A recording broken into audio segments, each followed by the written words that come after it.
Good morning, everyone. I hope you're doing well. Are you? With all the craziness going on? You know, my homestead right now is under a crazy attack. My refrigerator needs to be fixed. I have a car that needs to go to the shop. I have to get a vet and someone out here with a piece of equipment for Miss Lily. Um, Raw has crushed Tut to the ground yesterday and he doesn't look good. Yeah, rooster fighting.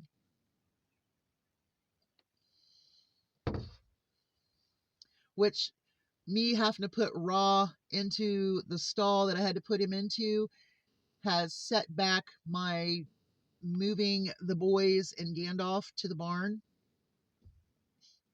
as well as Solomon's in solitary confinement because the bunnies are still alive. I checked them this morning, and if they had died, then I was going to scoop them up, properly bury them, and let him loose to run. But since mommy's coming back and feeding these babies, we're going to leave him, and Solomon's going to have to stay in solitary confinement. Hey, he's the one that dug it out, so he's going to have to suffer. The problem with my thing is that I set up a perfect niche, an environment. I mean, quail are coming in laying eggs, which now we have in the incubator. Rabbits, squirrels, things that we never had around here, and then I put a fence around it and put a big white monster in the middle of it. So I set up this beautiful environment for the past 13, 14 years. And now I've put a fence around it and I have a great big white dog. So there you go. We do have a pup coming. I'm not going to say her name.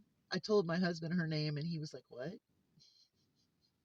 So I had to give him a lesson on what her name means. So hopefully we get that done tomorrow. He has to go get his eye procedure done. So I probably won't be going to the grocery store until Friday, and it's going to be minimal. Until the refrigerator's fixed, I can't go and buy meat and milk unless I throw it into the big deep freeze, and I just filled that up with what was in the other freezer. So, oh yeah, it's just so much fun around here. But hopefully this rain will stop. The sun is starting to come out a little bit, so my daughter and granddaughter are coming out. We're going to meet at the dairy bar, and then they're going to come back here, and we're going to do a couple of projects that I have set up and see all the animals and things. I want her to see the quail eggs. I want her to see the little possum. I want her to see the little Indio gigantas that are a pain in the butt in the bathroom. I'm ready to boot them out. I've never had messier chicks ever. These chicks are so funny. There is one who continues to flip over the salsa bowl if I put it down as a food bowl and is underneath it. We don't know how long she stays underneath, but my husband found her one day. He was in the restroom because that's where they are. And he looked over and he counted and he only saw 4.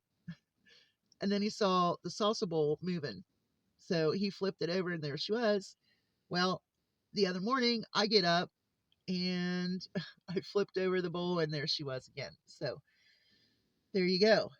I really wanted to talk about being prepared mentally, um, being prepared with food and water and personal needs, medical needs, first aid needs, um, clothing, appropriate clothing, electrical options other than electric, water options other than city water, sewage options. All of those things are things that you have to consider. But you know what is the most important thing? Is to be mentally prepared. And I want to talk first about the the the stereotype of preppers. Okay? Yes, after 9/11 and after Ruby Ridge, yes, there were anti-government militia groups and preppers, and they all kind of formed into this one prepper society. But the problem is that when I try to talk to people about being prepared, that's the stereotype that I'm getting. Number one, I've never prepared against a government until now. I've never prepared against other people until now.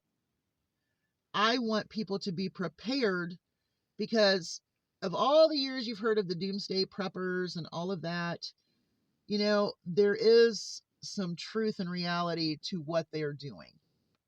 Okay. As we see, our comfortable democracy has been crumbling. With our criminal king, he is going to put us in an isolated situation. None of the other countries are going to do business with us. Why would they? I don't blame them. I don't blame them.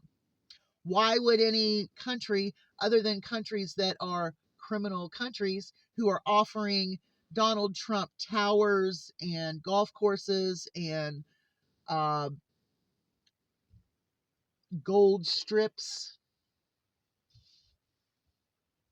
in these other countries, they're the ones that have his ear. Not reality, not the fact that we used to be a comfortable, sit high, wonderful country, and now we are considered the laughing stock. We are considered a threat. We are considered insane. But that's because of our criminal king, his regime, Project 2025, the Heritage Foundation, however you want to put it. It's insane. So you need to prepare mentally that things could go awry. This is why I mentioned Cuba in my last video, because I think Cuba is a great starting point to research to get your mind right. How are the people resilient when their country is now cut off from a lot of trade and influences, so on and so forth? They have these old cars that are just so awesome, like your 50s cars, hard-bodied cars, and they keep them alive because they're resilient. People learn how to grow their own spices and herbs because they're not getting them anywhere else. People are resilient in Cuba because they had no choice. Now, when you can learn from someone else's learning experience and maybe how they have succeeded in a situation that is coming our way, then you are becoming more prepared. Please read about Cuba and how these people are so resilient, self-sufficient. It's very important. There is a YouTube creator, and we've had kind of like a little, I don't like when people say that I'm a certain way because that is what the genre normally is. I'm not that.